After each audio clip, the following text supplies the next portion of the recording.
Hi everyone, welcome back to the video. जो देखते हैं बहुत ज़्यादा इंपॉर्टेंट टॉपिक इंडियन पॉलिटी का, जो कि है नेशनल इमरजेंसी।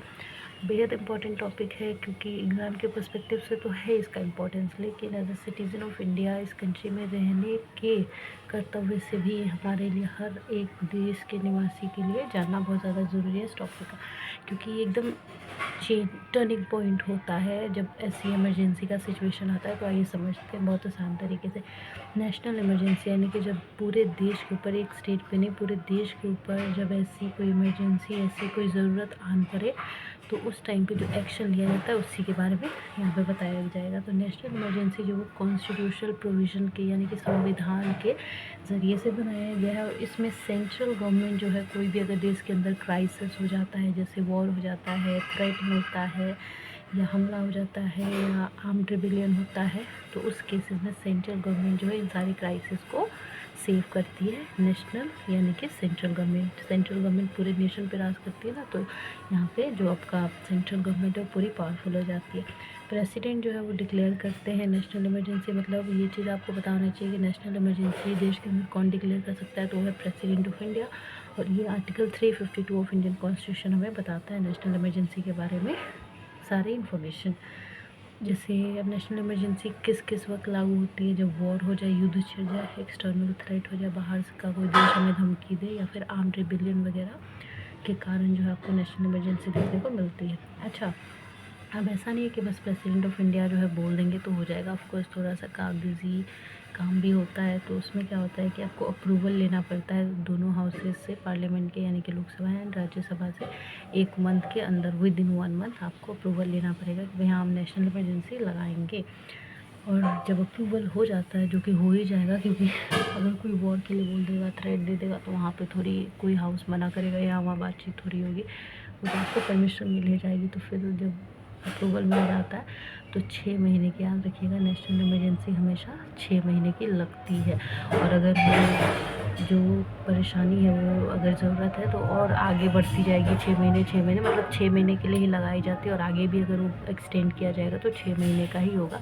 और इसके लिए दोबारा से जाके पार्लियामेंट के दोनों हाउस से पूछने की ज़रूरत नहीं, एक बार पूछ लिया, आगे वो अपने आप ही एक्सटेंड होते जाएगा। ठीक है। और इसका जो सेंट्रल गवर्नमेंट यानी कि जो आपका नेशनल लेवल पे सरकार है, सेंट्रल गवर्नमेंट, उसका एग्जीक्यूशन पावर बढ़ जाता है। और उस टाइम पे हमारी, वैसे आप सबको पता है कि इंडिया के अंदर फेडरल सिस्टम है, लेकिन नेशनल इमरजेंसी के टाइम यूनिटरी सिस्टम गवर्नमेंट हो जाती है, यानी कि सारी पावर कहाँ आ जाती है, सेंट्रल गवर्नमेंट के हाथ में आ जाती है, और सारे एक्शन सेंट्रल गवर्नमेंट आपका लेता है। स्टेट लेजिस्लेचर, जो स्टेट का भी सरकार होता है, जैसे कि स्टेट लेजिस्लेटिव असेंबली, एमएलए वगैरह, ये सब काम आपका सेंट्रल गवर्नमेंट ही इस वक्त संभालता है। चाहे स्टेट लेजिस्लेचर का कोई भी सब्जेक्ट हो, ये सब कुछ कौन संभालता है, सेंट्रल गवर्नमेंट। अच्छा, इसके अलावा प्रेसिडेंट ऑर्डर देते हैं कि ये जो इमरजेंसी के अंदर फंडामेंटल राइट्स सारे कैंसिल हो जाते हैं। मतलब कोर्ट के पास आप उस वक्त नहीं जा सकते, सिर्फ आर्टिकल 20 एंड 21 को छोड़ के, यानी कि सिर्फ आर्टिकल 20 और आर्टिकल 21 और फंडामेंटल राइट अगर आपका उल्लंघन होता है तो ये आप कोर्ट में जा सकते हैं, वरना उस वक्त नहीं जाएंगे आप, क्योंकि नेशनल इमरजेंसी चल रही होती है। अच्छा, नेशनल इमरजेंसी इंडिया में जैसे हम लोग नेशनल इमरजेंसी कहते हैं, तो बाकी कुछ कंट्रीज़ में इसका अलग नाम होता है, अलग टाइटल से पुकारा जाता है। जैसे यूएस या अमेरिका की बात करें तो नेशनल इमरजेंसी को वो लोग कहते हैं नेशनल इमरजेंसीज एक्ट के थ्रू वहाँ पे एग्जीक्यूशन होता है। यूके, यूनाइटेड किंगडम के अंदर ये सिविल कॉन्टीजेंसीज एक्ट 2004 के तहत संभाला जाता है नेशनल इमरजेंसी का पूरा फंडा। सो आई होप कि आपको नेशनल इमरजेंसी से जुड़ी सारी बातें समझ में आ गई होंगी, क्योंकि नेशनल इमरजेंसी होता क्या है, इसका क्या इम्पोर्टेंस है, और इसको कब लागू किया जाता है, किस तरीके से लागू होता है, कितने टाइम के लिए लागू होता है, और कैसे जो गवर्नमेंट है वो यूनिटरी बन जाती है, इनकी पूरी पावर सेंट्रल गवर्नमेंट के हाथ में आ जाती है। क्यों आ जाती है? ताकि वो आसानी से एक्शन ले सके। अब पूरी पावर तो सेंट्रल गवर्नमेंट के हाथ में आ जाएगी तो फटाफट एक्शन ले सकता है। अगर मान लीजिए कि वो उस वक्त भी फेडरल रहेगा तो स्टेट के लेजिस्लेचर से हमें परमिशन लेनी पड़ेगी, कागजी कार्रवाई करनी पड़ेगी। तो वो सब चीज़ों से बचने के लिए ये हमारे कॉन्स्टिट्यूशन जो है ये सब प्रावधान हमें देता है।